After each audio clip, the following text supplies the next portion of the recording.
हम सब लोग यह बोलते हैं कि फास्ट फूड खाने से शरीर खराब होता है, शरीर की ग्रोथ रुकती है, कमज़ोर होता है। तो आपने कभी सोचा है कि फॉरेन के लोग हैं उनका शरीर खराब क्यों नहीं होता है? सबसे ज़्यादा फास्ट फूड तो विदेश में ही चलता है।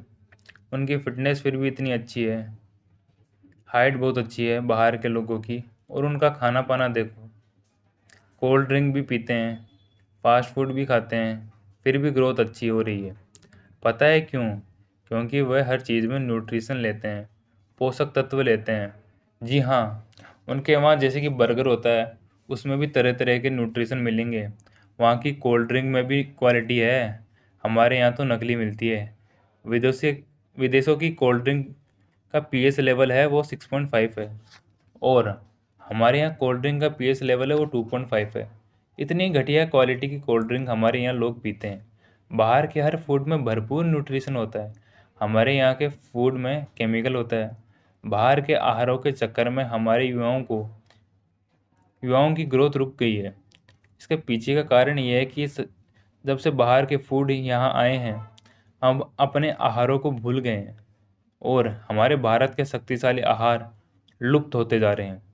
बाहर के लोग तो फ्रूट सैलड से न्यूट्रिशन पूरा कर लेते हैं, क्योंकि वहाँ वह सस्ता भी है ये सब। लेकिन हमारे न्यूट्रिशन कहाँ से पूरा होगा? हमारे यहाँ घर का खाना बिल्कुल साधारण हो गया है। जैसे कि बाहर के लोग फिश खाते हैं, ऑमलेट खाते हैं, उनका न्यूट्रिशन वहाँ से पूरा हो जाता है। पर इसी तरह हमारे देश में 56 भोग हुआ करते थे, जैसे दूध घी पनीर, जो कि दुनिया के सबसे ताकतवर आहारों में आते थे। और हमारे देश में इतने ताकतवर लोग होते थे कि उनकी चर्चा पूरे विश्व में होती थी। पर हम समझते हैं कि हम अपने घर का साधारण भोजन खाते हैं, तो देखो अब हमारा खाना पहले जैसा नहीं रहा है। अब हमारे खाने में केमिकल आ चुका है, आधा न्यूट्रिशन तो वहीं कम हो जाता है। फिर हम कुकर में सब्जियां बनाते हैं, तो आधा न्यूट्रिशन वहाँ से कम हो जाता है।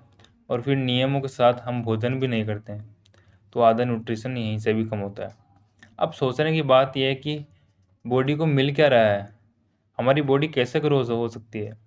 अब हमें लोगों को फिर से हमारी पुरानी खुराक शुरू करनी होगी, तभी हमारे देश के युवा ताकतवर बन पाएंगे। यदि आप सोच रहे हैं कि जिम जाकर लोग आर्टिफिशियल खा लेंगे, तो भाई इन सब से कुछ नहीं होने वाला। अगर आपको बलवान बनना है, तो आपको भारत के पुराने आहारों को फिर से खाना शुरू करना पड़ेगा। चलिए जानते हैं उन आहारों को। पहले नंबर पर आता है मक्खन मिश्री, जो कि भगवान श्री कृष्ण भी खाते थे। दूसरे नंबर पर आता है तिल के लड्डू, इनमें कैल्शियम आयरन भरपूर होता है। तीसरे नंबर पर आता है अनाज, सर्दियों में बाजरे की रोटी खानी चाहिए और गर्मियों में बेसन की रोटी खानी चाहिए।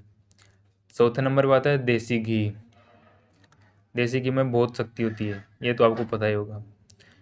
तो ये वो आहार है जिनसे आप अपना बल बढ़ा सकते हैं। धन्यवाद।